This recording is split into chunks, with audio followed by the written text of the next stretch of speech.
Allez.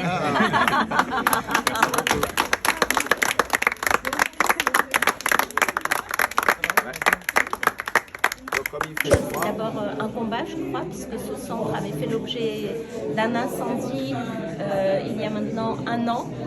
Et donc, ça a été vraiment un coup dur, d'abord pour les associations, pour nous. Et on s'est dit, il faut vraiment qu'on se relève.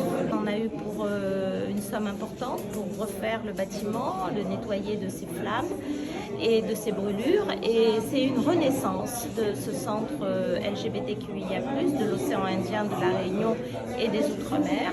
On est donc très fiers, à la fin des mois des visibilités, de contribuer auprès de l'ensemble de ces bénévoles qui font un travail absolument incroyable.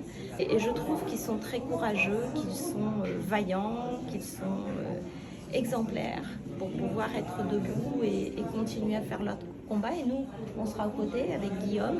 À partir de l'ouverture, c'est un lieu qui a été extrêmement rapidement investi dans la communauté, mais pas uniquement par les associations, aussi par les usagers, par d'autres bénévoles, mais qui venaient simplement prendre un peu l'air, qui venaient discuter, etc.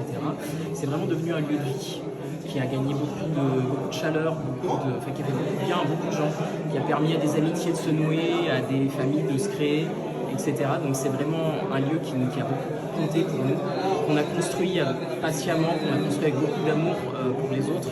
Et évidemment, quand il y a eu toutes les atteintes que l'on sait qui sont arrivées successivement, ça nous a beaucoup atteint collectivement, mais ça ne nous a pas empêché de continuer. Quand il y a eu l'incendie notamment, nous avons essayé de faire des séries de photos, on en a parlé, on est resté devant, c'était comme une veillée mortuaire, les gens venaient pour voir les dégâts et pour se pleurer dans les bras mutuellement parce que c'était notre maison et on venait de nous l'enlever par pure haine.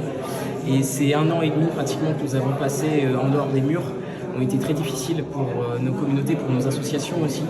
Donc c'est véritablement une renaissance, un nouveau souffle. Et quand on rentre ici, sachant comment les lieux étaient avant l'incendie, là ils sont de nouveau fonctionnels, mais il va falloir leur redonner vie. C'est une demande réelle du public d'accueillir la communauté LGBTQIA+, dans un lieu précis, bien défini. Il y aura des accompagnateurs sociaux, il y a aussi un accompagnement psychologique pour les personnes en détresse sociale.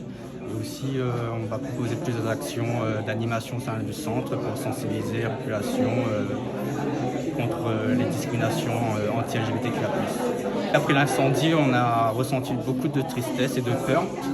Et là, de voir que ce bâtiment a été réhabilité pour nous et ainsi réinvestir ces lieux, c'est une force, une sorte de résilience pour nous, la communauté LGBTQIA+. Et ça nous donne plus envie de porter nos convictions pour défendre nos droits et nos devoirs.